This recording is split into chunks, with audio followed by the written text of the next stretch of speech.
Are you good? Good afternoon, everybody. We should be live now in the group. Just give us a like, share, a comment if you can see and hear us okay. Hopefully, we should be live on Facebook and YouTube. Just seeing if it's popping up.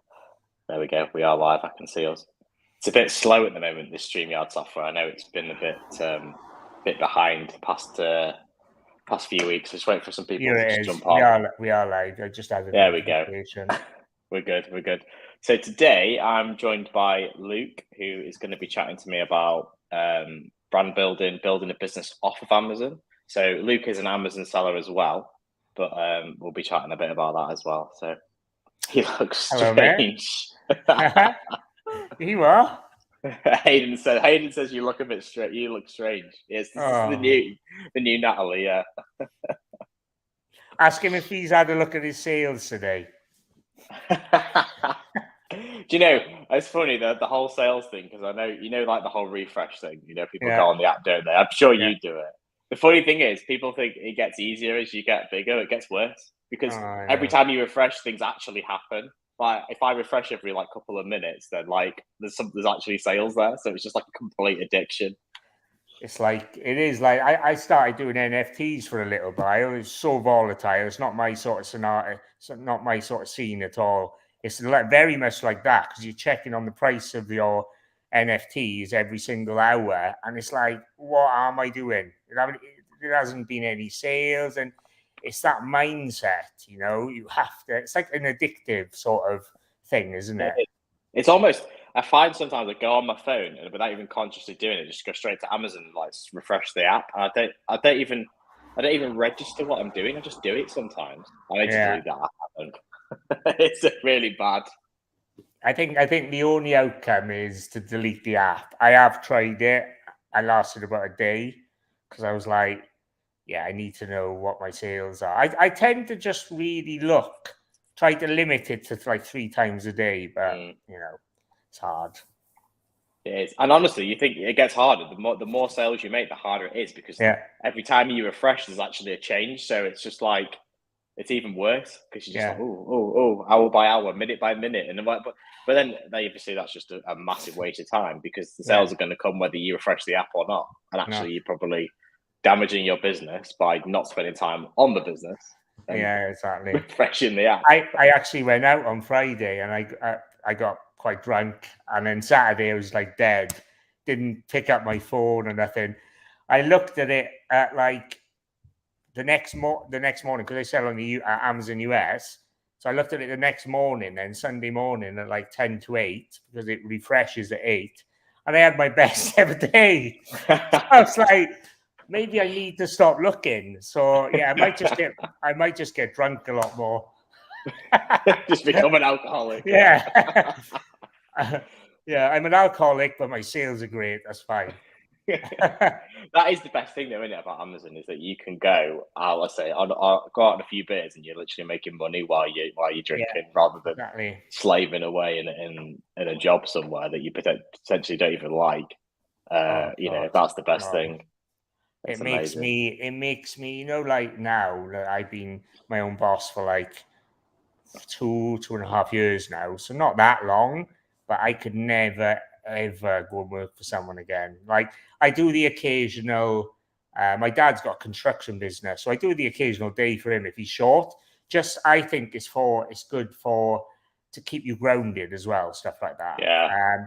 But I could never work for someone full time again. Someone barking orders at me and things like that, and it's just not my life anymore. No, definitely not. I couldn't do it. I used to work at Sainsbury's and did it for a year, and I was just like, "No, I'm done with this." Yeah, because it's the. But then the funny thing is at the time I rebelled against the systems and processes. But now, having run a business, I really appreciate why they do a lot of what they do and the reason that it has to be the way it is. Because there's no way you're going to get to a business on that scale without micromanaging people to the degree that they did. It was to the point of you have to do this process on this till, and you'd say, well, why can't I do it a different way? Well, the reason is because it impacts the whole business, even though if you don't appreciate it. It's only when you run a business and you really drill down in the detail that you actually realize the power of the systems and the process.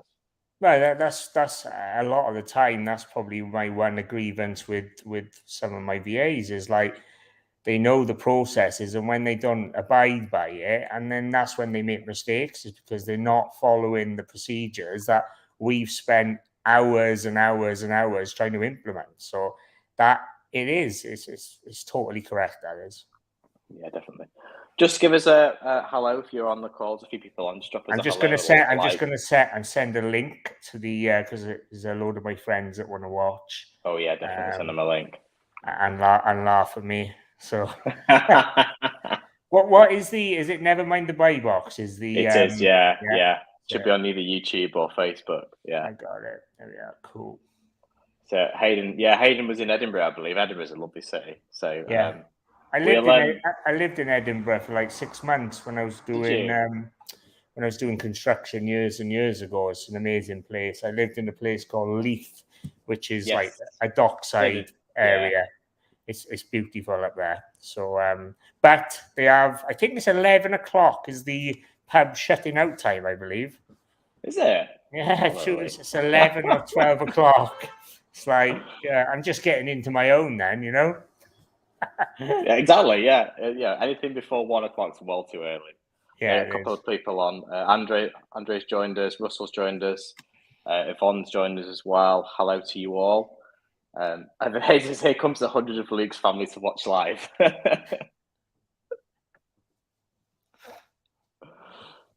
Brilliant. Right, so we'll get into it a bit. Hopefully, people jumping on as well. So, so today, well, obviously, it's a bit of a different one because I know obviously this group's primarily about Amazon and obviously a little bit of eBay, and we do discuss kind of your own web store as well. But mostly, it's obviously about Amazon.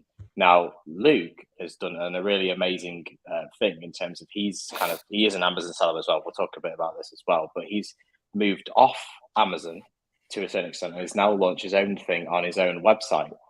He's built an amazing brand and he's doing really, really well. He's going to talk to us a bit about his success, and any failures you've had and things like that today. So, just a quick question from me: what's your website built on? What kind of platform are you using at the minute?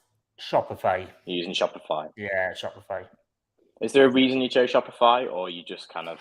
To be honest, like I did research into like Wix and Shopify. I done the free trials on both of them, and I thought user friendly for myself. It was an easy platform to use, and my web developer prefers Shopify as well, so it just made sense. Really, there are a couple of flaws in Shopify. I gotta be honest. Yeah. The coding and stuff like that on it, the apps are not great. So maybe in the future we do go on to something else, but for the moment where we're at, I don't really want to change it. But in the future, when we do try and improve the website again, because there are flaws on the website, and I do want to improve it once again, maybe we go on to another platform. Yeah, that's what we found. Very similar situation. Shopify was the biggest, it had the most integrations. The back end. So when you build a website, as I'm sure you know, you kind of have two different.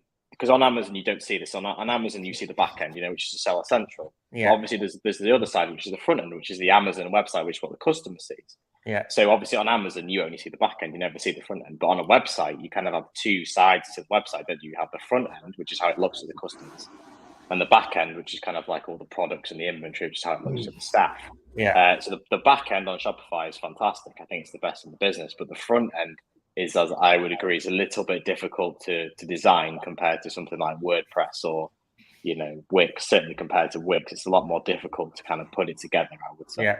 It's really hard to get videos and stuff on there and photos with texts on. And it's just, I don't deal with anything because that's not my strength, designing. Like I'm great at designing logos and being creative, but when it comes to that side, I can't touch it. I even get my VAs to add products and everything because I'm better off doing other aspects of the business and not spending time doing that sort of stuff. Yeah, that's definitely right. Yeah, you something I kind of preach as well is that you should really play to your strengths. You can't do everything in the business; it's just not possible. No, so you should definitely do the things that you're good at and that are your strengths. 100%. Yeah, but you only learn that when you've done a business, when you've created a Yeah. business. It's like even Amazon. Like I say to so many people starting Amazon, you've got to start when you start it. Obviously, you've got to do your homework, and you've got to do the apprenticeship side of it for a couple of months. But you need to outsource it, especially admin.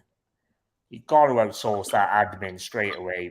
It's the bane of my life. Like you're never ever going to earn any money from doing admin. It's just gonna hold you back. Yeah, and especially if anything like me, I don't know about you. I hate admin. I hate accountancy. I hate admin. Oh, yeah. So the thing is, if you're not good at it, you don't like it, you're going to do a bad job, and you're just going to put it off, and it becomes an even worse mess. So you definitely, right ways to outsource that as soon as possible to people who know what they're doing and actually enjoy it, because there are surprisingly weird people out there who do actually enjoy doing admin. Yeah, very strange people. But the thing is, though, like I have obviously KPIs for my admin manager, right, on Amazon. But I go on a Zoom with her once a week, and I'm like, "What are we doing for this?" And I'm like, "Bloody hell! I never would have thought about doing that. What are we doing this now, Luke? We're doing this." And I'm like, "Just make sure you're doing a video for every single task, because if you leave and I have to do it, I'm not going to be able to do all of this. So I'm going to have to transition very, very quickly." Yeah, that's it. Definitely employ people that are better than you as well. It's definitely. It's hard to admit in the beginning. You don't want to admit your own failures essentially, or your lack of skills. But certainly, as a business grows, it's so powerful to employ people that are better than you, and also just let them, as I can see you do, just let them get on with it. Yeah. There's nothing worse than having someone that I let my team get on with it, more or less. Like I'll have a KPI every day from every department, really. So like purchasing, sourcing, admin, and then I have a Zoom call with them once a week, and that's it. I'm there if they need me for texts and stuff like that, or WhatsApp messages. I love a voice note, as Natalie knows. So I voice note them back. I don't know how they understand me, but they're sort of getting used to it now. But yeah, it's so much easier when you've got a team. Anyone that does this sort of e-commerce game on their own, one, they're a fool, and two, I don't know how they do it. Yeah. I agree. It's and the problem is they're probably restricting themselves because they're probably never going to grow, because the business is the be all and end all is them, and it's restricted by them. And that's the whole beauty of e-commerce, is there is no restrictions. There's no geographical restrictions. No. There's potentially no capital restrictions. There's nothing that holds you back apart from you. And if you're the person that's holding you back, then that's really something you need to address, because you're not going to build a brand like yourself if you're just doing it all yourself. It's just impossible. No, exactly. You've got to take your ego off at the door as well. You've got to really think about this in a 5-year, 10-year plan. You can't just, I call it shiny object syndrome. You can't get distracted by other things as well. So yeah, we discussed this before actually, about how, particularly with a website, it's a slow burner compared to Amazon or eBay. You can have overnight success. You can list a product on Amazon, even your own products, which we'll talk a bit about advertising in a bit. You can have overnight success. A website is a slow burner. I mean, how long did it take you to build your website? I think we started the business. We went limited company in June, so the ball started rolling probably end of May, and it took us, I think we launched in October the 1st, so it took us a long time to do the website. In fairness, my website designer doesn't do it full time, so it probably took a little bit longer than it should, and probably I was a little bit difficult because I changed the design about 12 times.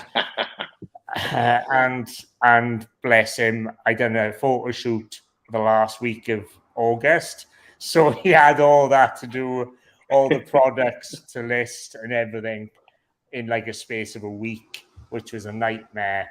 So it took us quite a long time, but we redesigned. So the website went dead.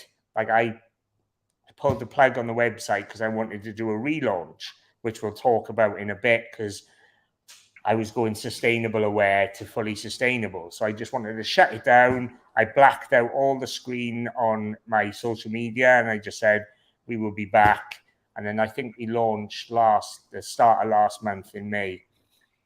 That took around about a month to properly redesign the website. And it looks night and day what it was, partly because we had a professional website and professional photo shoot done outside.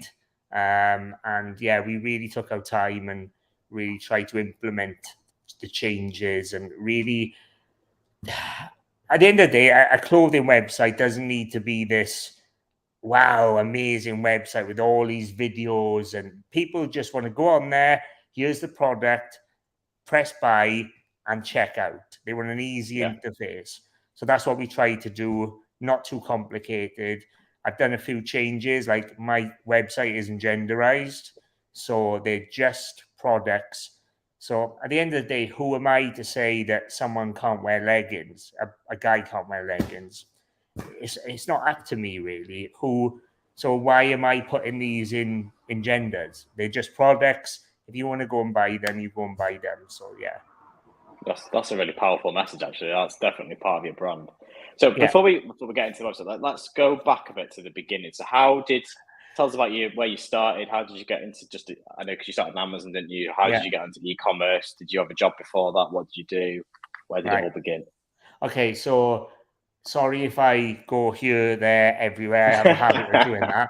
So started off, I've been in sales for a long time. I was a car salesman for the US military working overseas. So I worked in Italy and Germany. Wow. So I come back for my 30th in March 2020.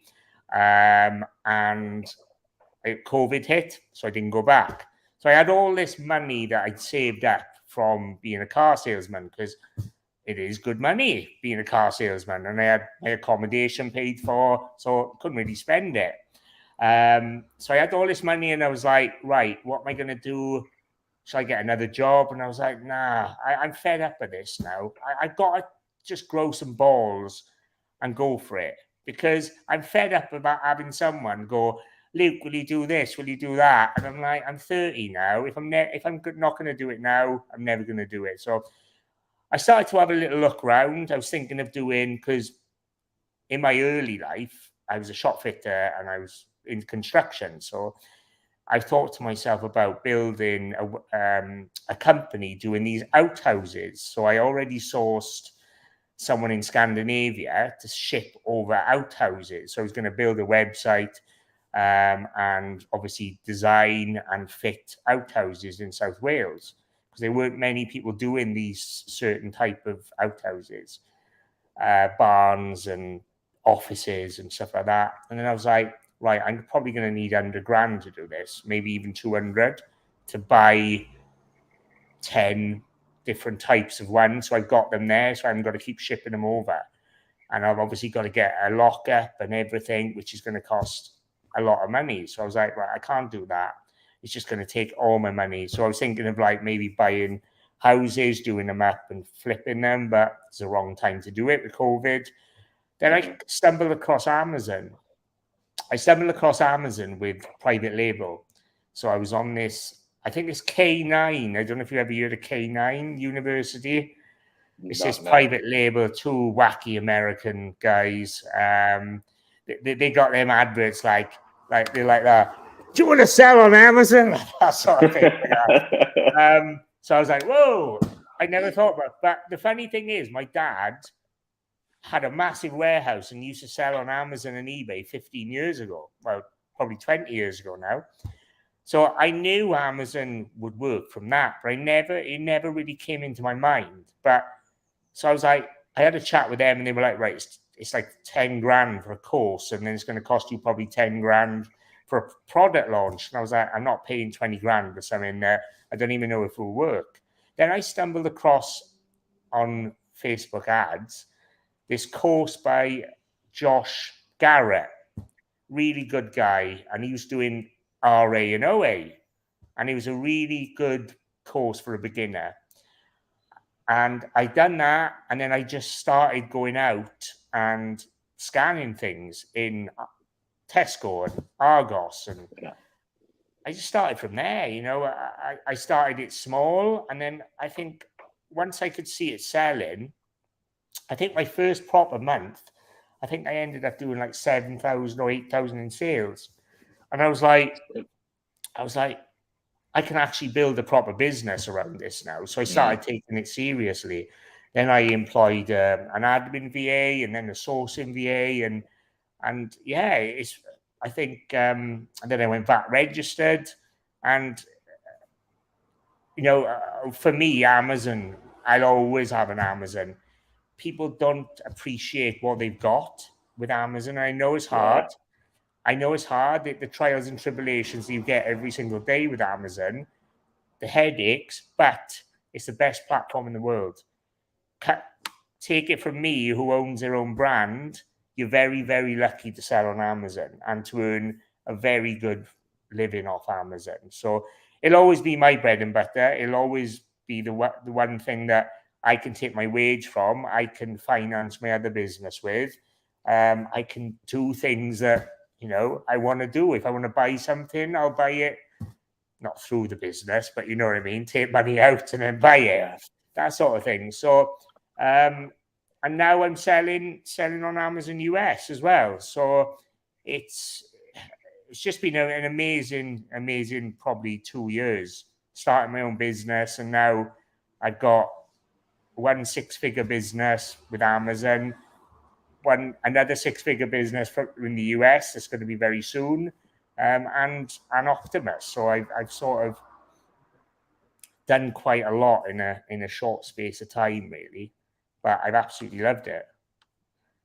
And then, do you want me to say about Optimus now? So yeah, God, I was going to say, I think what we were discussing off camera before, wasn't it? Was it? Yeah.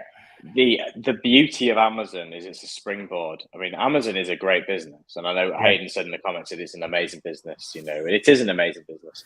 But the benefit of Amazon is a springboard. It creates revenue. It teaches you about business in a kind of safe way, especially if you're doing OA/RA. I mean, private label is a bit of a different beast. I think there's a lot more risk involved. But like you said, with OA/RA, you can have quick results. You can have quick success. You can learn the processes. And you learn what you don't. I think what a lot of people don't realize is how many skills they're learning while building their Amazon business that they can translate into their own online business, whether it be their own brand or whether they're a resale business. So I think it's a really, really powerful tool. And I said you say before, weren't you, that the Amazon, your business that you took, the Optimus U, is no risk to you because your Amazon pays for it. Yeah. No risk personally to me because I haven't used any of my personal money for Optimus. Obviously, initially I used my Amazon personal money to start my Amazon, but now if I want to buy products for Optimus and there's not money in Optimus, I'll just use it from Amazon. How privileged are you to do something like that? Because how many other businesses can say that they can do that? And you don't get any tax. You don't have to pay any tax for that either. So it's just, it's like I say to so many people, they're asking me about coaching and they're asking me about advice. And I always give advice to people. I don't do coaching and stuff, but I always give advice to people. And I'm like, just start Amazon, just go out and scan things. And really, even if you're doing it at 6 till 9 at night after you finish work, that way you're starting the procedure to get out your 9 to 5. That has to be everyone's dream and everyone's aim and objective is to get out of their 9 to 5, because freedom is one. We can go on holiday if we want and we know we're still earning money. I know they get sick pay and stuff and holiday pay. But we're having this conversation right now, aren't we? And both of our businesses, I'm sat in my kitchen, you're sat in your living room. Yeah. Both of our businesses are still running right now. Whereas most people, if they're working, they're probably on a lunch break. or that, you know, and they've got to go back to work, and I can take the rest of the day off if I wanted to and still make money. And you're the same. Yeah, it is about risk, though, isn't it? People, I don't want to be like I've said so many times on my when I do posts and videos and stuff. I've said so many times, the reason I took the risk is I don't want to be that person in a nursing home or someone in their house when they're 70, thinking to myself, oh, why didn't I give that a go? Now I could be on a beach, or, you know, I could have really enjoyed my life and not was stuck in a warehouse or stuck in an office, or I never got to see the world, you know. Now, if we wanted to, Matt, you know, I know it's different for you because you've got a warehouse, but for me, I can go, if I wanted to, I could go 6 months and live in Thailand. And it doesn't, it's got going to be no different in my work. It's going to be. The funny thing actually for me is I probably could do the same. Yeah. You know, I built the warehouse actually to be completely self-sustaining. Yeah. You know, I could just say tomorrow. Sorry, I did actually during COVID. I took a month off in February 2021. You know, I didn't go in the warehouse for a whole month. You know, so I could do the same. But that's the power of building a business with solid systems, isn't it? Well, that's what it's actually my plans. I've actually said it on my YouTube channel the other day that I'm actually in the process of selling my apartment now, and everyone's going to be like, "Oh no, don't sell your apartment," you know. I'm like, honestly now, right? I can invest because I'm quite lucky. I got hardly any of a mortgage. I'm going to make quite a bit of money on this because of the price. I can invest this in my Amazon or in my other business, and I know the returns will be a lot quicker. So for me, because the procedures are in place and I've got an amazing team, there's no risk there. There isn't. No. The only risk is if Amazon shut down my account. But then I've got people like yourself, Natalie, you know, the Secret Wealth Project, Matt, and that could really help me to get me my account back. So, and I don't do anything, you know, dodgy on there, you know. So I know, and you know, I might get a violation, but you know, we can always appeal them, and because we know we do everything correctly. So yeah, my aim is to go and travel. You know, I wanted to do it. I've lived in Italy. I've lived in Germany. Germany's not the greatest to live, but Italy was amazing. Like, I really want to go and see the world and actually enjoy working from these faraway places and meeting people that you wouldn't have met if you weren't doing these type of businesses. Yeah, and the power and the connections and the experiences will inherently, you know, advance your business so much. You know, particularly, you know, like say Italy. Italy, you've got a clothing brand. Italy is one of the biggest producers of clothing. How much could you learn by being based in Italy? Yeah. I think my aim is definitely to do quite a bit in Asia. I'm fascinated with Asia, the culture, and I love the food. My cousin lives out there in Vietnam. I've got friends living in Thailand and stuff, so that I haven't seen for 10, 15 years now. So yeah, I just think to myself every day, like what I'm going to be doing in the next 6 to 12 months it's a privilege really, and we're so lucky. And I do think I don't think we appreciate it enough. I really don't. Like, we all mourn. Everyone mourns. You know, mourning is a part of life. You know, I don't know if you've watched Carl Pilkington, but he's one of my heroes. So I know mourning of life, but we're so lucky to be able to do what we're doing. Yeah, 100%. So how did you get onto the brand then? Because obviously, I'm interested to know why you chose to do clothing, why specifically gym clothing, what the brand means to you, why you chose the brand. Yeah, so I started it actually with Hayden. So me and Hayden were starting a clothing brand. It's something that we talked about for a long time. Then Hayden left me. So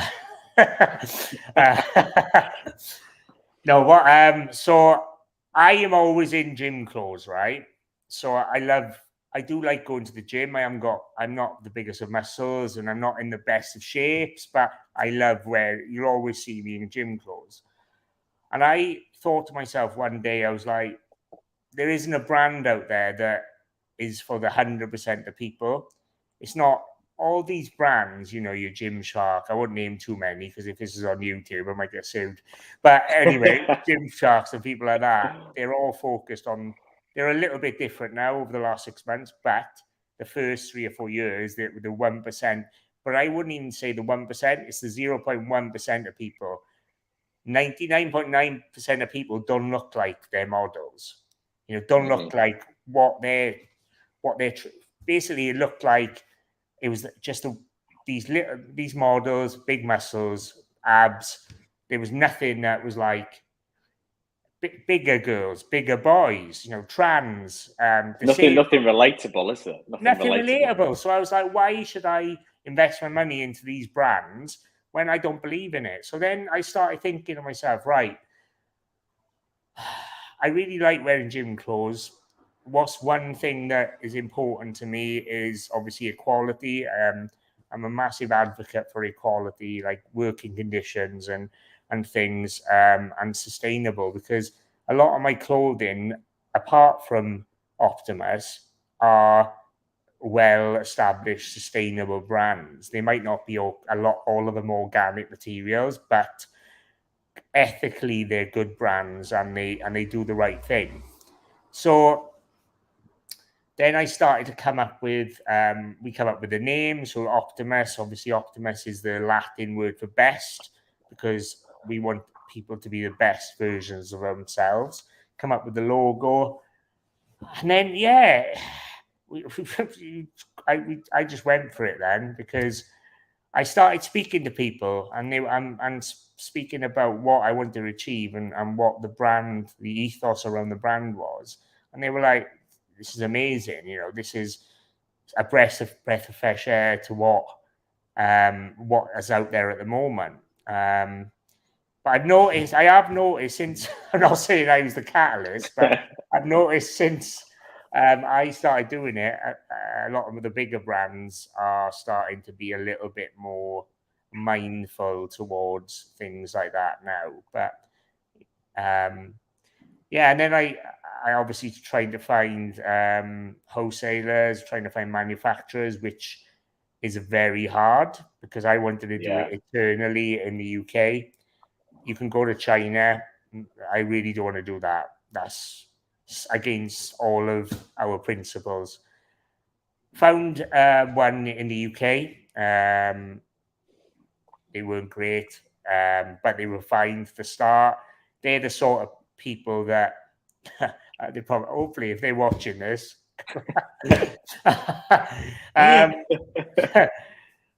So right, what they used to do, I'm going off on a tangent here, but this is what I sort of do. I can't help myself. No, it's fascinating. So it's all part of the process, though, isn't it? Yeah. And it's actually really interesting to listen to how your mind works. Your mind's very similar to mine. I'm a bit like that. I have to write everything down every day. I just do like all these different things and get nothing done.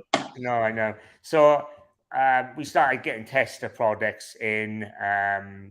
But the one thing that I'm very disappointed in myself, and I learned so much from, was I got distracted by the penny signs, right? Because I wanted my brand to have leggings, crop tops, shorts. I couldn't find any that were sustainable. So I thought, let's just sell them and have the brand as sustainable aware. 70% of your products are sustainable. I'm so gutted I done that, and that's the one thing that I've learned massively from this is don't get distracted by it, because it really, luckily, it didn't damage the business that much, but it could have been a catalyst for us. Really, it could have really damaged the business. So I had test products back. Great, we started off with a small range. I think it was t-shirts, hoodies, leggings, crop top, shorts, vests. I think that was it. I remember thinking to myself when we launched, I'd be happy with a couple of orders. We done 39 orders on the first day, and That's impressive. granted, they were from family and friends supporting, but that was the moment that I thought to myself, this is mental, and this could be something that becomes my main business. You know, I'll always have Amazon, but this could literally become a massive brand, like not just in South Wales, but UK wide, worldwide, Europe, everywhere. Because if like I was having sales from people that I didn't even know, they were just following us on Instagram. And then within 2 weeks, we were getting sales from like Ireland and Poland and one in America, all from Instagram. So then I started to think, Jesus, I went on holidays then, like a month later, and I was like, right, I sort of had time to reflect. And I was like, this is when I made the decision about selling all the products that weren't sustainable.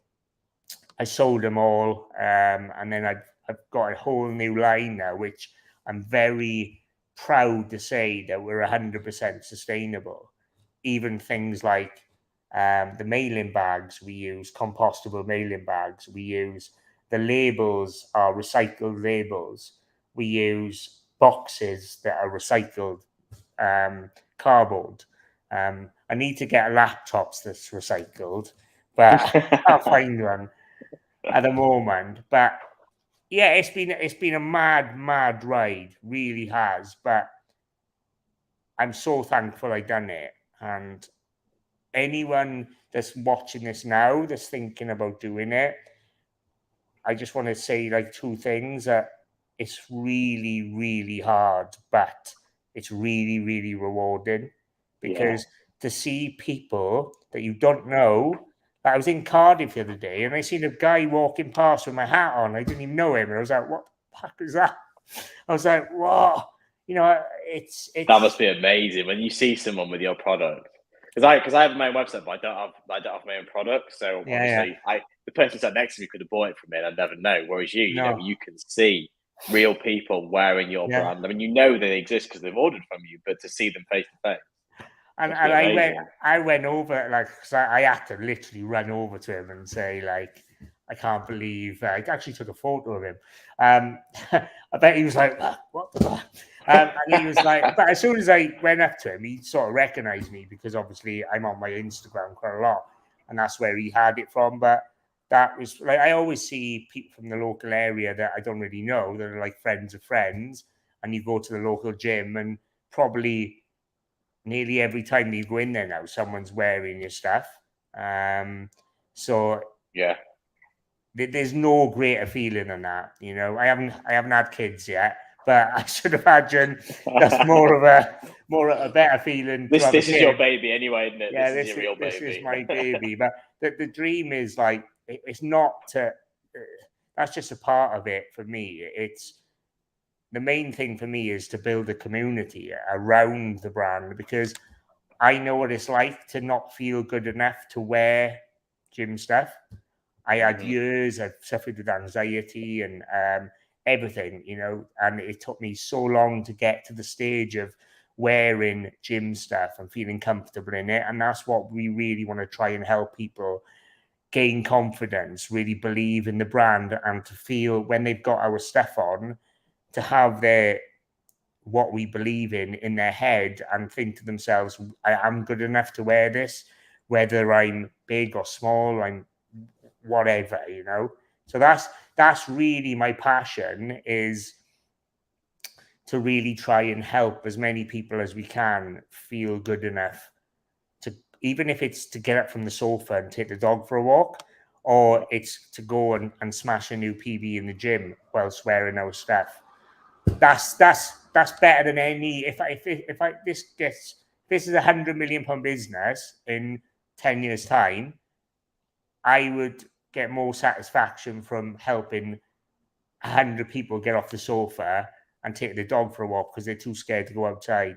If our brand can do that, I'll die a happy man. I know, it's incredible, your passion for the brand, and I think that's why you've been so successful, because your brand is you, and it's not just about pounds and pence. You know, it's a real brand. I'm just going to jump to a couple of comments. I know we've got a couple of people commented. So Andy said that he's also lived in Singapore. He lived in Asia, so he said absolutely loved it. Might be worth reaching out to Andy if you're thinking of moving over there.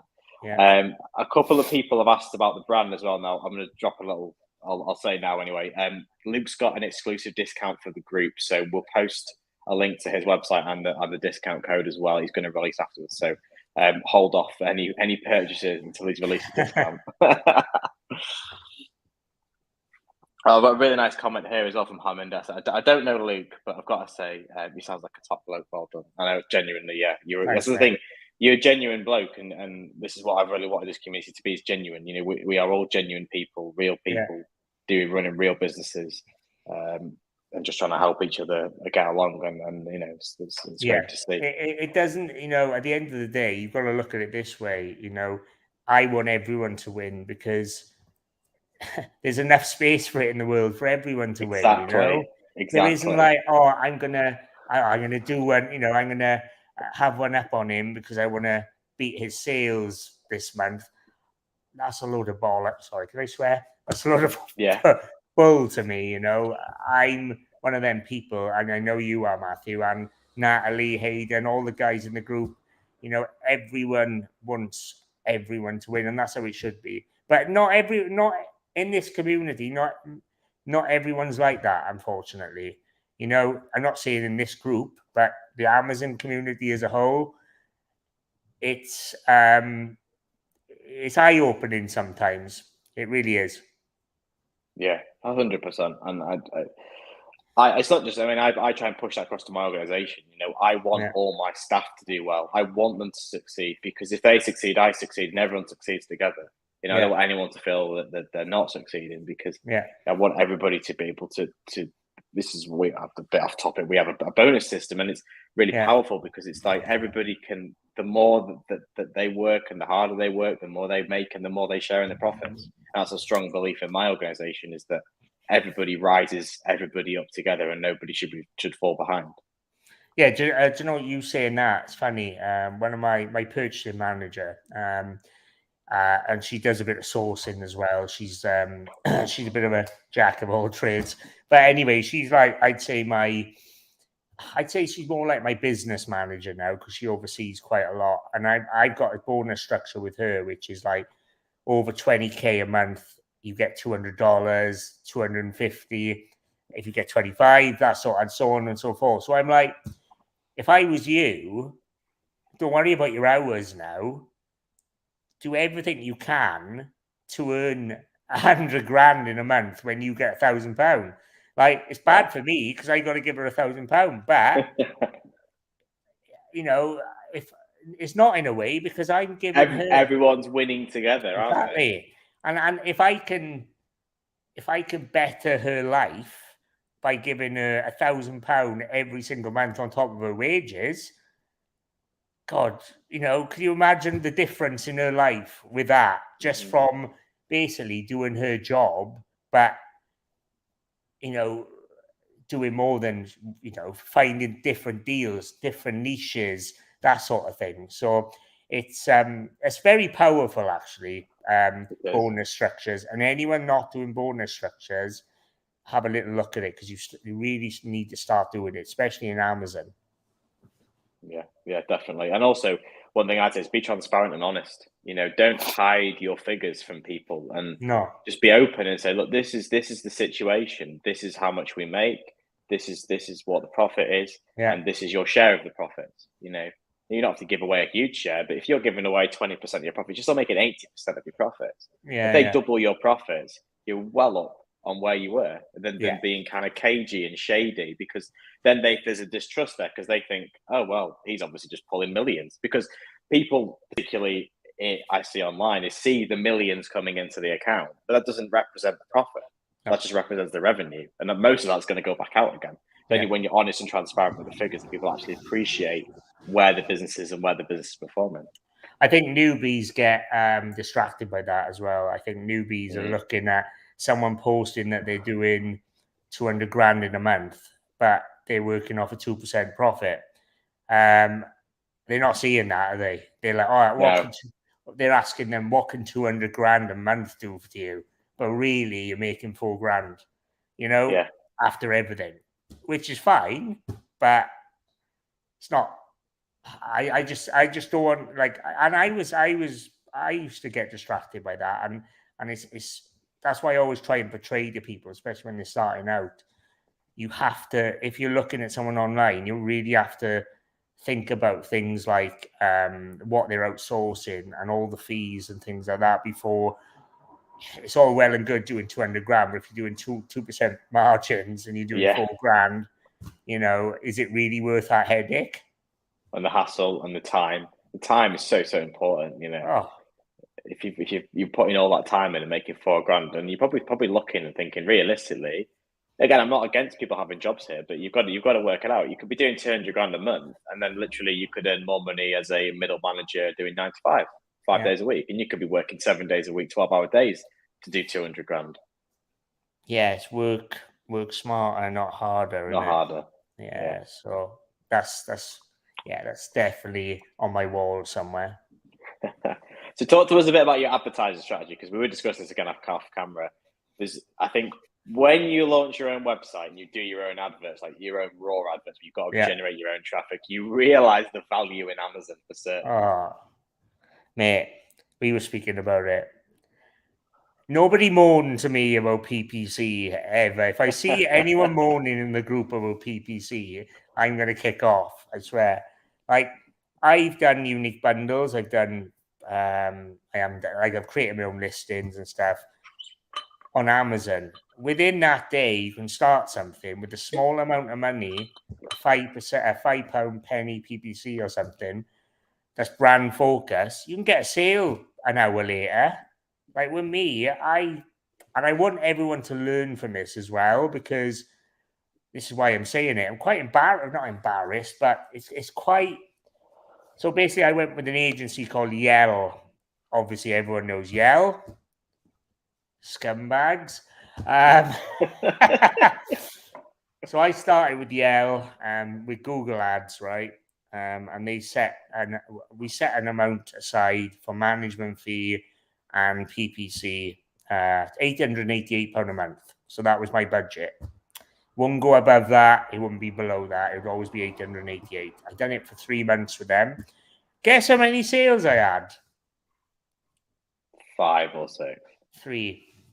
So I had no first-hand experience. I wasn't far off. So it's costing me £888 per sale. And the 3 sales, one was a cap, which cost 15 quid. One was about an order of 70, and one was an order about 50. So if we say on average, it cost me about 830 quid per sale.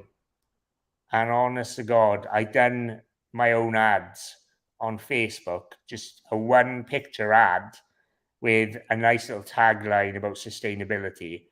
And I think within a week I spent about 50 quid and I had 2 sales, which, you know, is still not good, but compared to that. So what I advise, and please, if anyone's got a brand and they need help on this, drop me a DM before you do stuff, because I've been through it all. I've been through the trenches. Don't go with an agency. Like, really understand. Do a course on what's that? I can't remember what that online course is now. They do like YouTube tutorials and ads tutorials. Anyway, it's a monthly recurring thing, and there's loads of courses on there. So just to do simple ads. But what I come away from was I do a little bit of ads, but I'm not really hitting it that hard at the moment, because we're sort of going heavy on the social media side a little bit more. Like, I've took on a social media manager, so I'm sort of focusing more on that. But it's really hard. Like, you have to spend a lot of money to start generating sales. Really do. Like with Amazon, you can spend a £5 and probably get like 20 sales. If I done that if I spent £5 and got 20 sales with a clothing brand, I think I'd be a millionaire, overnight. But it's it's a lot harder, like to market your brand, and you have to do all these different types. Like there's all ad sets. You have to do like carousels, single image, videos. Then you got to do like you have to do like target your I can't remember. It's like a sales orientated one, and then there's a growth orientated one, and then there's a brand awareness one. Have to do all these together, and they're all like £10 a day, £10 a day. You end up spending like £900 a month, pretty easily. But it's just something you have to do to get your brand out there. Unless, actually, the one thing that is a lot more powerful than ads for me, and it's been probably 80% of my sales, especially over the last month, has been ambassadors. So I'm very lucky that I'm working closely with a modeling agency, and they've got some really good. They've given me some really good ambassadors. That one is actually my social media manager now. Another one's like a really good friend. But all you have to give them is clothing, and then you set up a code, give them 10%, add to them, and then you have a 10% off to their friends and family and followers and stuff. That is, especially for a smaller brand that hasn't got much of a budget, that's a really good way of increasing sales without having to do ads, because your outlay there initially is just your clothes. It's just giving them clothes to do TikToks, reels, things like that with. And then once you get the sales in, you get the money in, then you pay them their share. So if you think of that, if you get 10 ambassadors and you give 10 bits of clothing, which might cost you, say, £200, but everyone's getting a couple of sales, it's well worth it. And you're getting content as well, don't forget. So you're getting content. One of them could go viral, and then it only needs to take one thing to go viral. And then you get spotted by an influencer that is like really high profile. He puts your hat on and your t-shirt, and then you get 100 sales straight away. It's like that. It's just being consistent, having procedures in place, and working with the right people. With another thing as well is, for your ambassadors, don't just give it to people because they got a following, because at the end of the day, they don't give a shit about your brand. They just putting clothes on. They don't know what it's about. They don't know about we're sustainable. They're just saying, use my code Bob10. I like this t-shirt. Maybe some money. That's it. And it's like, really take your time and start conversing and interacting with these people, and really tell them your story and what your brand's about. Because if they actually invest in your brand, then, as in they actually believe in it, they're going to do so much more. They're going to do things without you having to ask them. So they'll give you content just because they love your brand and they want to be the face of your brand, which we've got now. We don't even have to ask hardly any of the ambassadors now. They just send stuff, and they've got logins for our Instagrams, our TikToks, so they just do their own thing. So, and at the end of the day, the more they post, the more they wear the stuff, the more money they're going to make. The best content is, for getting sales, is doing a video and just talking on the video about their day, and just wearing the brand. And people are like, oh, because you're not actually directly saying buy this, but indirectly you are. So they're looking, oh, that's nice. I like the way that sits. I'm going to have a little look at the website. And then you see in their bio, they got a code there. Oh, I like this person. I'll put an order in now. So then they're making money, and then I'm making money without directly having to say anything about it. Yeah, it's the relationship you have. Again, it's the message, it's the relationship. People people buy from people because they like people. I mean, the product's got to be right, but half the purchase decisions in the person. I know, how many times have you been to a shop and there's a snotty shop assistant and you go, well, unless I really, really need this product, I might just walk out, particularly in clothing where, obviously your clothes are a bit unique, but really a t-shirt's a t-shirt, isn't it? In the grand scheme, apart from the fit and the cut.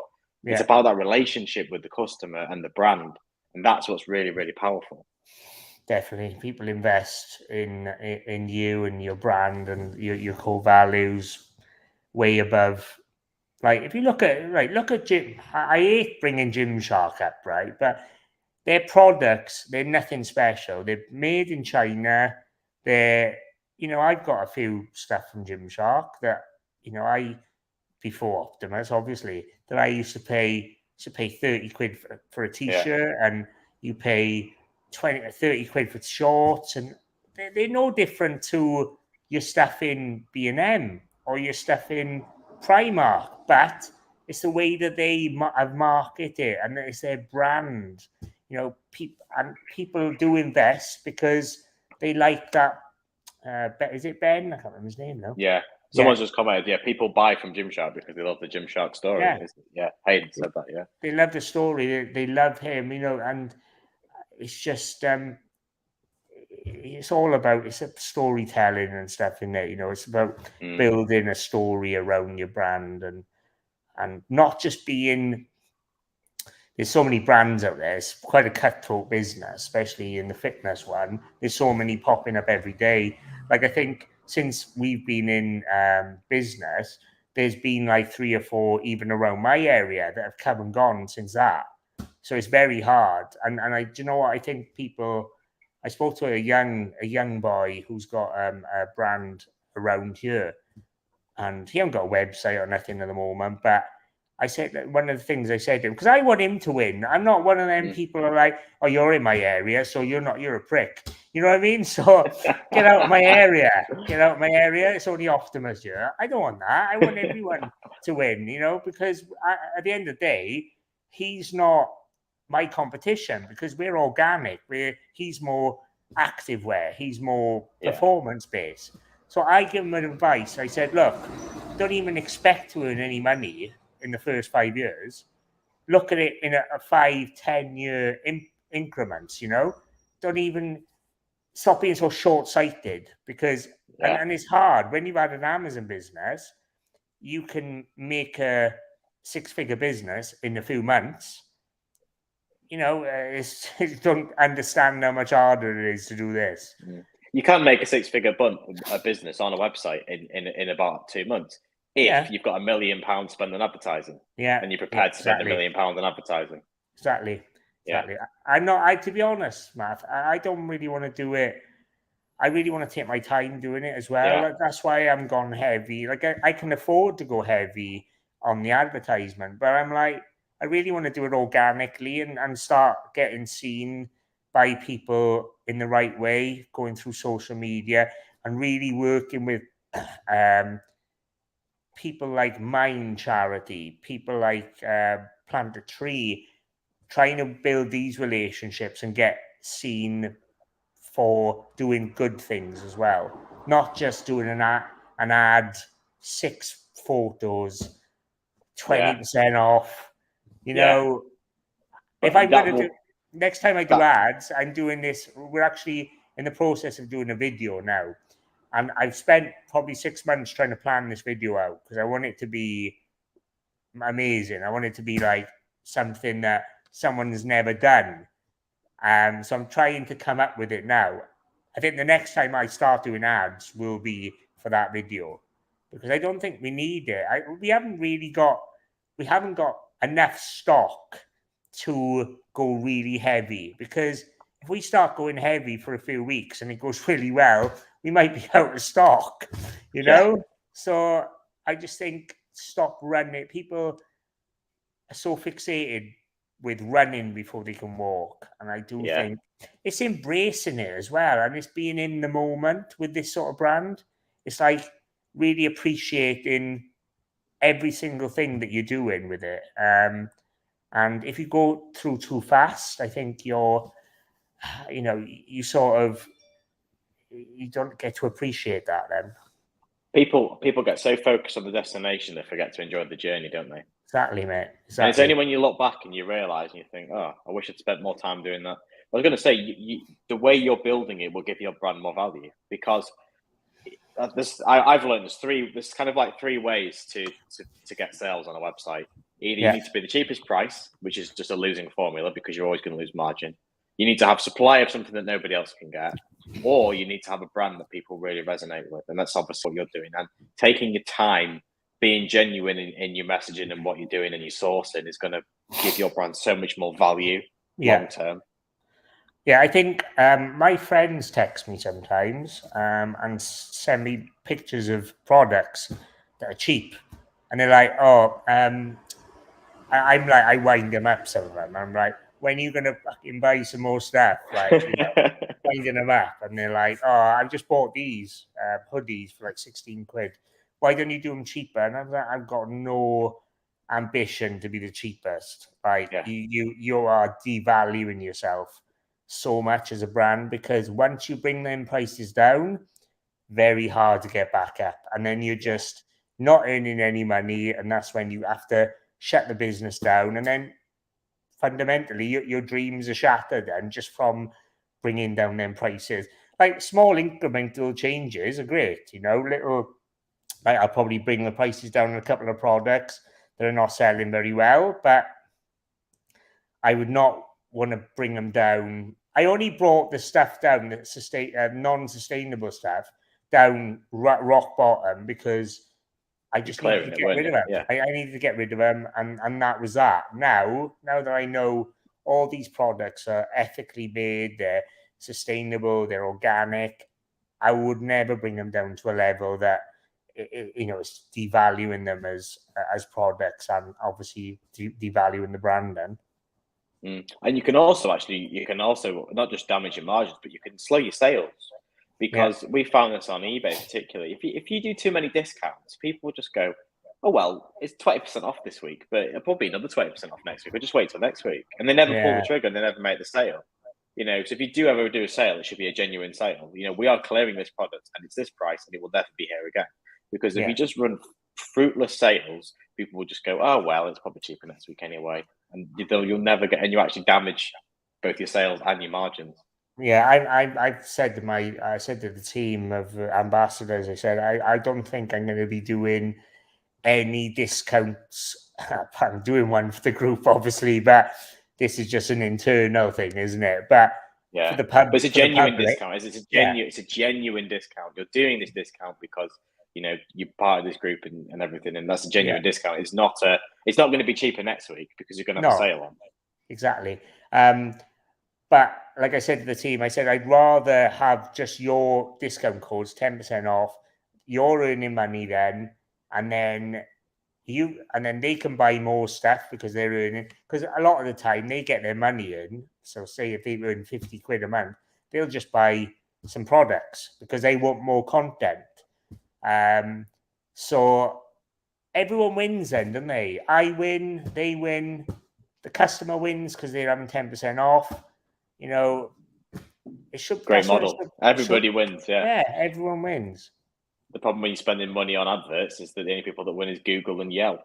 Yeah, I've been speaking to this another guy doing Facebook ads, and I might give him a go, but I'm actually, over the last couple of days, I've thought to myself, let's just keep doing what we're doing and maybe work with another couple of ambassadors, maybe to increase the sales that way. Because if you get an ambassador that's got 16K followers and they're engaged followers, that's 16,000 people that you're targeting then, that are seeing their stories so you're probably going to get more luck that way because they're in that niche. They're in the fitness niche anyway. Half the time, no matter how good your ads are, they're still getting shown to people that would never buy any gym wear. It's just there are faults in it. You are going to get sometimes. So we're doing like 18 to 45, I think, or 18 to 55, sorry. But sometimes a 65-year-old might get it, and they'll be like, what the fuck's this? You know, it's just one of the flaws on Facebook and Instagram ads. So I think I'd rather do it that way, and then the cost is so much less. Like I can give them 2 outfits, they're done for the month then, you know, and then I can go maybe try and find another 2 next month. But you've got the core of 10 anyway, so you're getting, in the end, you're going to have 30, 40, 50 people doing new content every single month.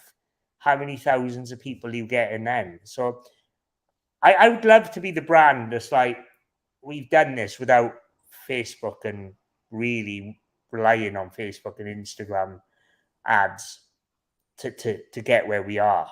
That would be, I don't know any other brands that have done that. So no, to be able to do that would be amazing, really.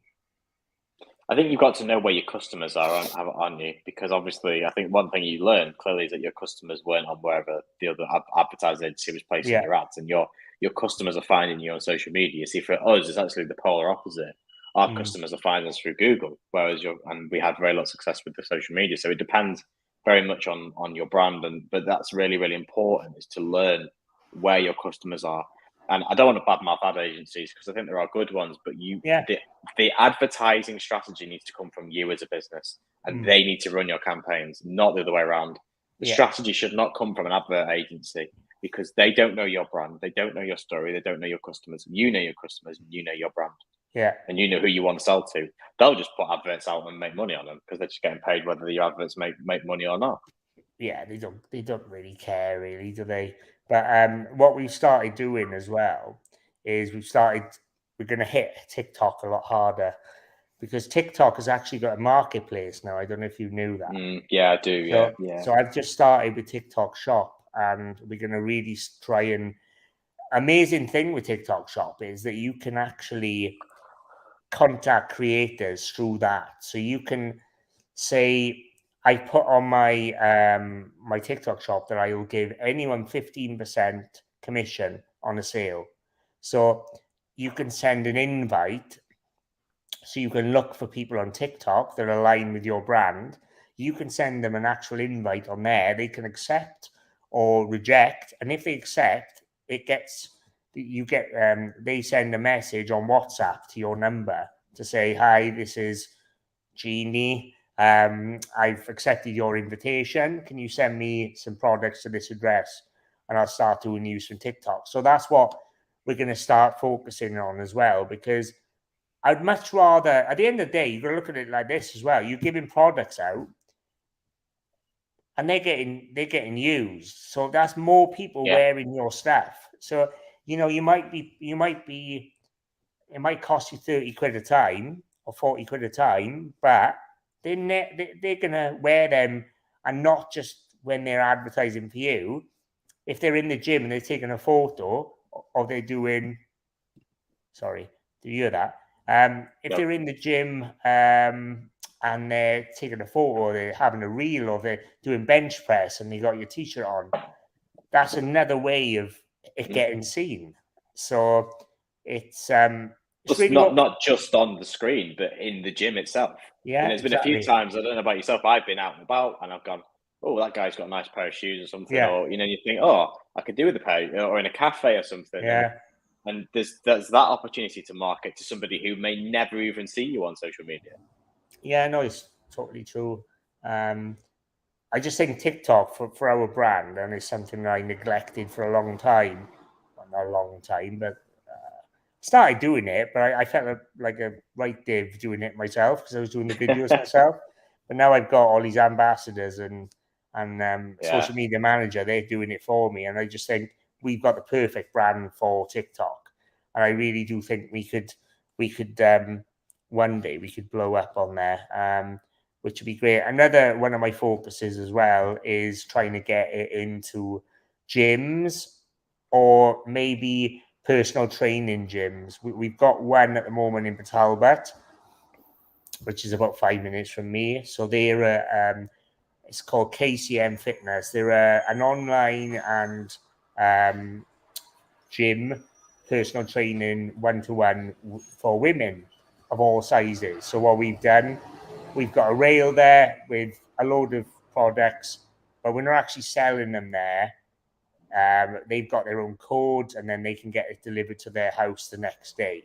So they can have a little look, see if they like these things, and then they can order it online. So it's that's what I want to do. I want to try and get them scattered around Wales, scattered around England. I know we're speaking to quite a big gym next week in the Cardiff area. So hopefully, but I'll do the same. I'm not interested in having products and because a lot of the gyms, they've just got so much products just sitting there, and I'm like, I'd rather sell them online. So I just want to do that. Get a massive billboard and stuff like that in loads of different gyms. So people can actually see them up close, and then they can order them online then as well. But it's working. It's focusing and working with people as well that align with your brand. It's not just, I want to put it in here, but when all said and done, the bloke who owns it's a prick. I don't want to just have my stuff there. I just want to build relationships as well, and long-lasting relationships. Yeah, definitely. I was going to jump to a couple of comments, and a few people have commented, so I can't see who it is, but someone said very passionate and empowering. Thanks, Luke. Yeah, it is really, really a powerful, a great conversation today. I think Andy says, I supported a local skateboard company a few years ago, and they had great branding and products, but they had relationship issues and it ended. But I love the energy and clothing from the brand. So yeah, that's a great way to partner, as you said, 100%. Let's see who that is. As Hayden says, it's all about transferable skills within e-commerce, and I think it's really, really important to realize, because we're all guilty of it, and I'm sure you're guilty, and I'm guilty of underappreciating your assets. And your assets don't need to be, your car and your house, but your knowledge. Your knowledge is an asset, and this is partly why I got into this kind of the group and all this and the courses and stuff. Someone said to me, "Do you know how knowledgeable you are?" And I was like, "No, I just run a business." And they're like, yeah, but you have so many skills and skill sets, and you're the same. You've got so many skills and so much knowledge, and you've got to ask them, are you actually leveraging that knowledge to the best of your ability?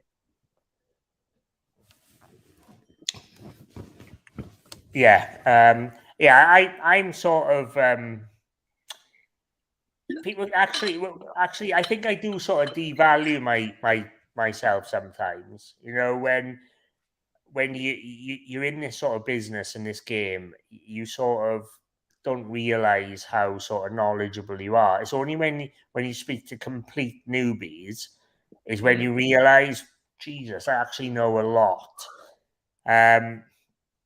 But the thing that I find hard, because I'm such a people person, it's sort of devaluing your time as well. So it's like when people are asking you, and can I have a Zoom, especially friends and not friends, but people I know, can I have a Zoom and you can take me to Amazon? And I'm like, I'm too nice sometimes. And I'm like, really? I should say, well, I charge this much an hour, but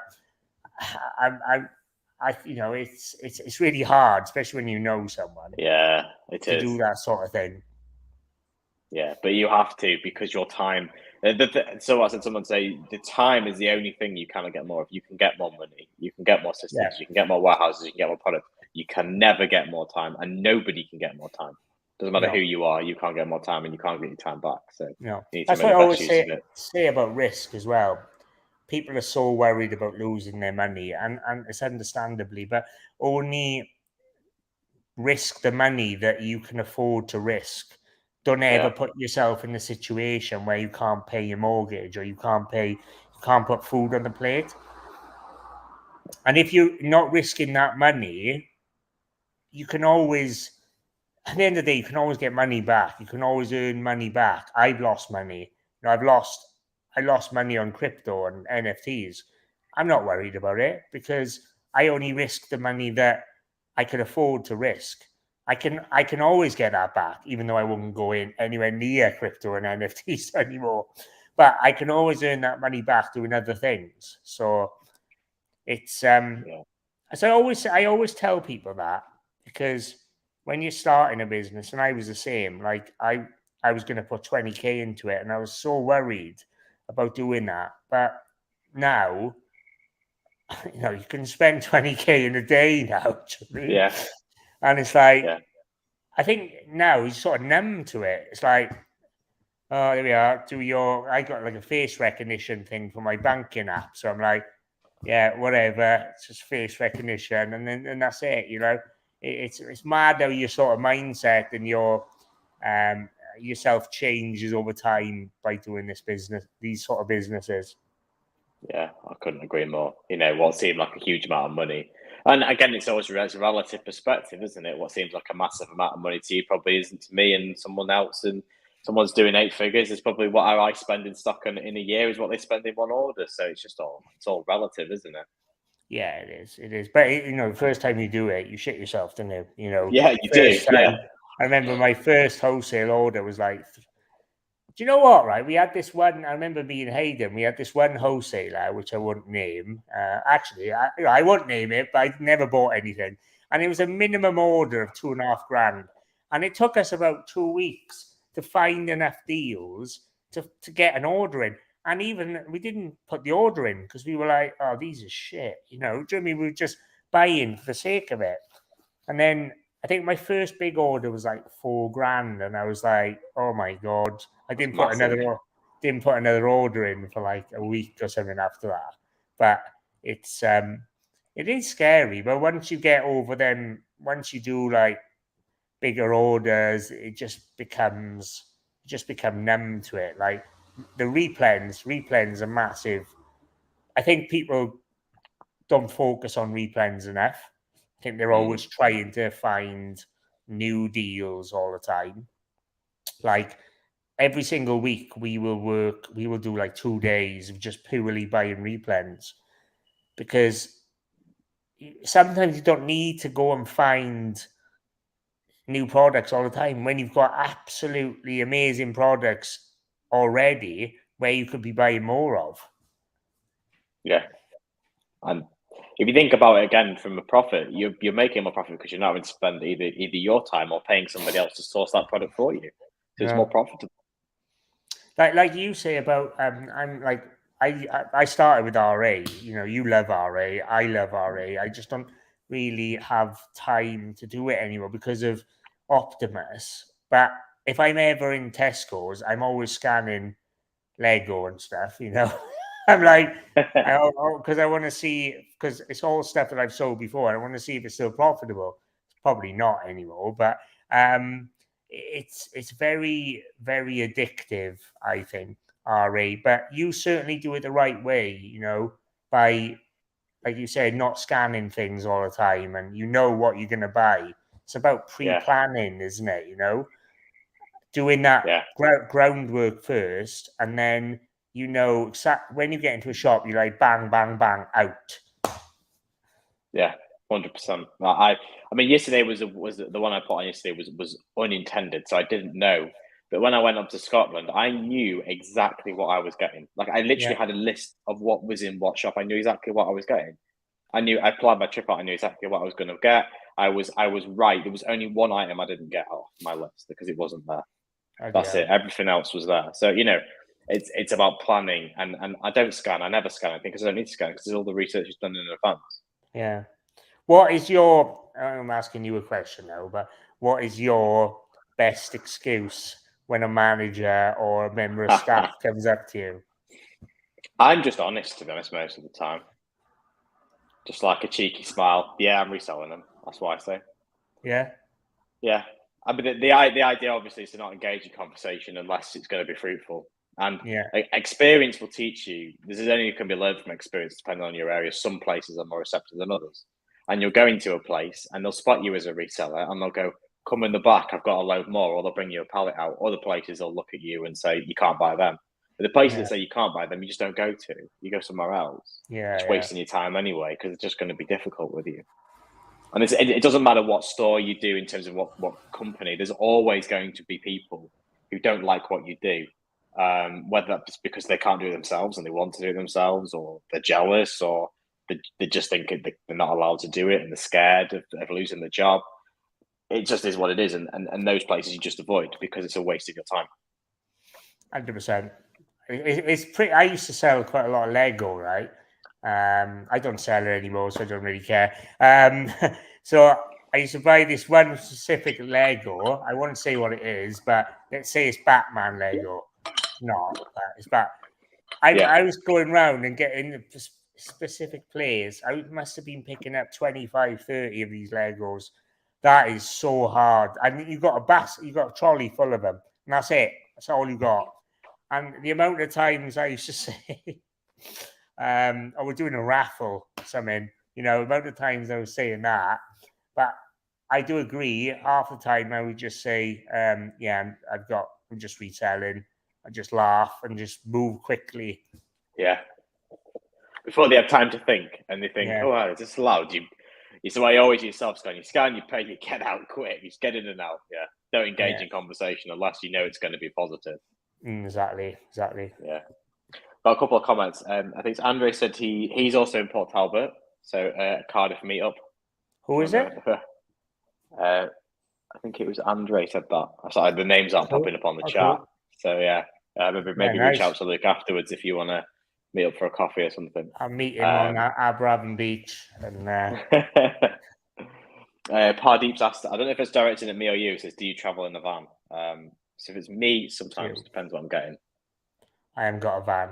You haven't got a van? Just go around in the car. Yeah, I used to have a Jag, a long Jag.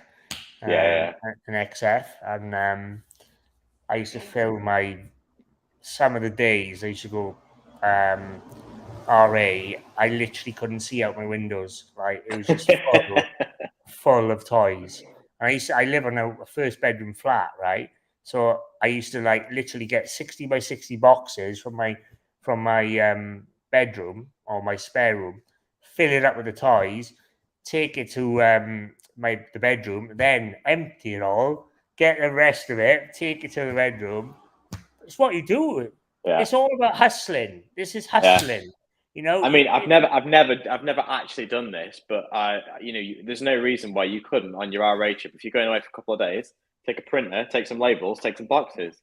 I've done that. You've done that, have you? Box it in the hotel room, seal it up, take it to UPS the next day, off you go again. Yeah, I've done that. I've done that with I was doing really well on PS4 and Xbox games. I used to buy a specific one. Actually, one of my best ever sellers that I sold something ridiculous of, it was something like 300-400 of this game in a month. I think it was November. It was that farming simulator game. Yeah. I was buying it for 20 quid, and it was selling for $59.99 on Amazon, and they were selling like that. I was selling them MF in the end because I was uploading them, and they were selling like that straight away. And another one was a Nokia. I was going around the country for these Nokia. Is it 3310s or something like that? Yeah. Were they in a certain supermarket by chance? No, they were in Argos. No. Oh, the Argos. Okay. I know Asda did a deal on them a while ago. I bought a few of them out of an Asda. Oh, mate, they were banging. I was literally buying them online and buying five because it was I think it was 5 or 6, and they would cancel the order. So I was buying five. I ended up in bloody Scarborough way and stuff. So I ended up staying out for 3 nights. But I must have had in my boot. I must have had about 300-400 Nokias and all these games, and it's mental. And that's what sort of spiraled me to have such a really good start as well. But it's having that get up and go attitude. So many people want things on the plate for them, and unfortunately, it doesn't work like that in life, and especially in business. You have to work hard for the start of it. On anything that you do, you have to really fully understand the business from top to bottom, and you have to work hard. I know I said work smarter, not harder, but at the start, You have to work. You have to put the slog in, because you can't afford people to systemize and to delegate to, because you haven't got the capital. Exactly, and you've got to work harder than the other person that started the same day as you. You know, you have to. You know, you have to have that get up and go, that drive, that determination to get out of that 9 to 5 or to make a success of your business. You have to have passion for it as well. You have to have that sort of mentality, that reseller mentality, because if you're just going in it to earn money and just to earn a quick buck, you know, nah, you're not going to get anywhere. You've got to enjoy it, because I did it. I'll tell you this, I did it as the sale. It was it was like a fire sale that came on. 2 a.m. I was out. 2 a.m. I was going around because it was 24-hour Asdas. That's the level. Sometimes with RA, a deal comes on and it's that good. I still remember it now. Yeah. Once in a year, maybe even once in a 10-year deal will come along. And they were clearing. It was games actually. They were clearing all the old Xbox 360 games and the PlayStation 3 games, because the PS4 had come out. So a few years ago, like 2015, 2016.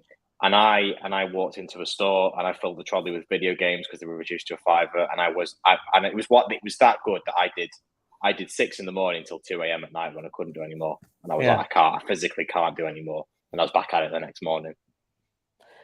It's just you just got to do it, haven't you? At the end of the day, I'm never going to get to the level that I'm never going to get to the level, even if I'm a multi-millionaire. If I see a deal and I can make money off it, I'm buying it. Yeah.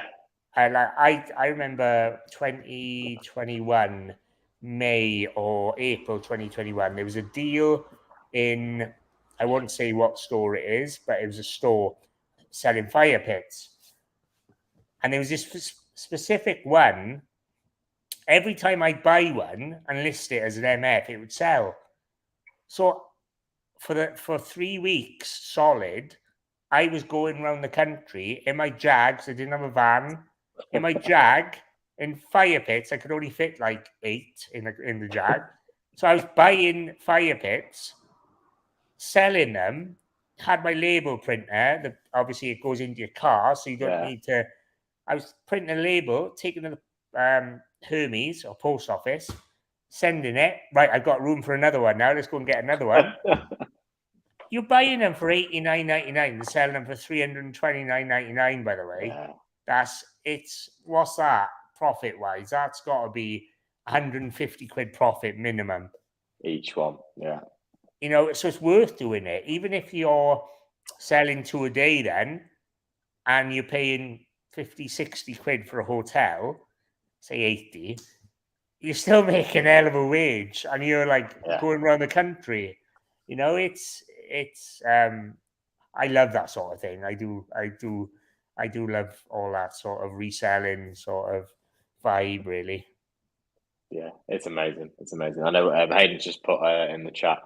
I don't enjoy reselling, but I don't enjoy reselling, but I think it's important that you do things that you don't enjoy sometimes. Yeah. Not even, and the RA thing is very much. Again, this is the beauty of Amazon. You don't have to do RA. If you don't like it, if you don't like driving, and you don't like traveling, then it's not for you. But that's where you go and do the OA, or you do the wholesale, you do something else, private label. You spend time building your business. If you're like me and like obviously yourself, I like traveling. I like going to new places. Yeah. There's nothing I enjoy more than going out in the van for a week and going to different hotels and picking up and filling it full of stock. That's one of my favorite things to do. Yeah, I remember last year sometime I was trying to get Hayden out to do RA for ages. I think he'd done it for a couple of days and he started crying. But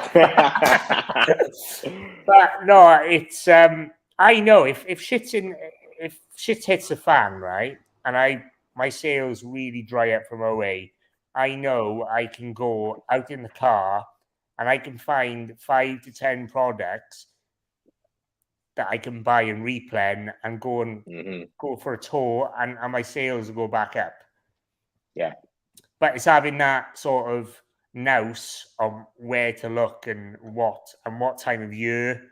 That's a massive thing. Obviously, you don't want to be buying toys in this time, so you want to be buying things that people need now. You know, what are we doing now? We're outside, so what do we need when we're outside?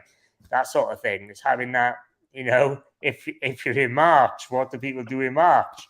Eat Easter eggs, you know, things like that. So it's about having that knowledge of seasonality.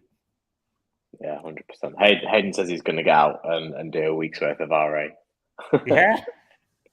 I don't believe we're going to see it, Hayden. I give him a day. I do. I give him a day. If he ends he doesn't even drive, and that is an issue. You probably are going to need to. I'll be honest. I think you do need to be able to drive to do RA. I think it's very difficult to do RA not with a driving license. Do you watch? I tell you, there's some good. I used to watch when I started getting into Amazon. There was some really good RA sellers doing YouTube. I can't remember what they're called anymore, but that's what sort of got me into Amazon, is watching them sort of them videos and people going to car boots and stuff as well. That's how I started, car boots, secondhand stuff. That's how I started. Stuff out of car boots.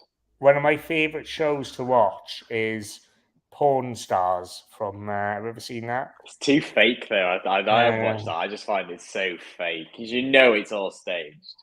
You know when they say, "So what do you want to do with it?" Well, I'm not here to just stand here and have a chat. I want to be on. I want to sell it, like Jesus.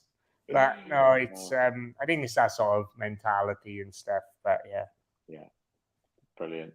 Right, thank you very much. We're gonna have to end it there. I think it's running over a bit. So thank you very much for your time. Very generous with your time. Absolutely amazing story. Are you going to pop a link in the group afterwards to your website and your code? Yeah. I'll pop a little code and a 20% off code. That'll be active for the rest of this week till Sunday at 12 midnight. But as I say, I don't really do 20% offs. So it's just a thank you to the group and thank you to you and Natalie for what you do. And obviously, it'd be good to see some people in the group wearing my Optimus here as well. I might have to have one on next time. Yeah. Brilliant. Thank you very much. And Natalie, we're back next week. So it'll be me and Natalie back next week for next week's Never Mind the Buy Box. So we'll see you all then. Fabulous. Cheers, guys. Bye.